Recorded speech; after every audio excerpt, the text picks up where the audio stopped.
ನನ್ನ ತಲೆ ಒರೆಸುವಾಗ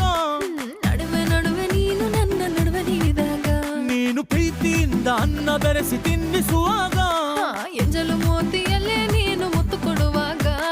ಸಿರೆನರ್ಗೆ ನೀನು ಸಿಕ್ಕಿಕೊಳ್ಳುವಾಗ ಸಾರಿ ಮಾಡೋಕಂದ ನೀ ಕೈ ಇಟ್ಟಾಗ ಸ್ವಂತ ಗಂಡನೆದುರು ನಾಚಿಕೆ ಪಟ್ಟಾಗ ಬತ್ತವಲ್ಲ ಫೀಲಿಂಗ್ಸು ಬಂದು ಬಂದು ಮಂಜಾಗ್ತವೆ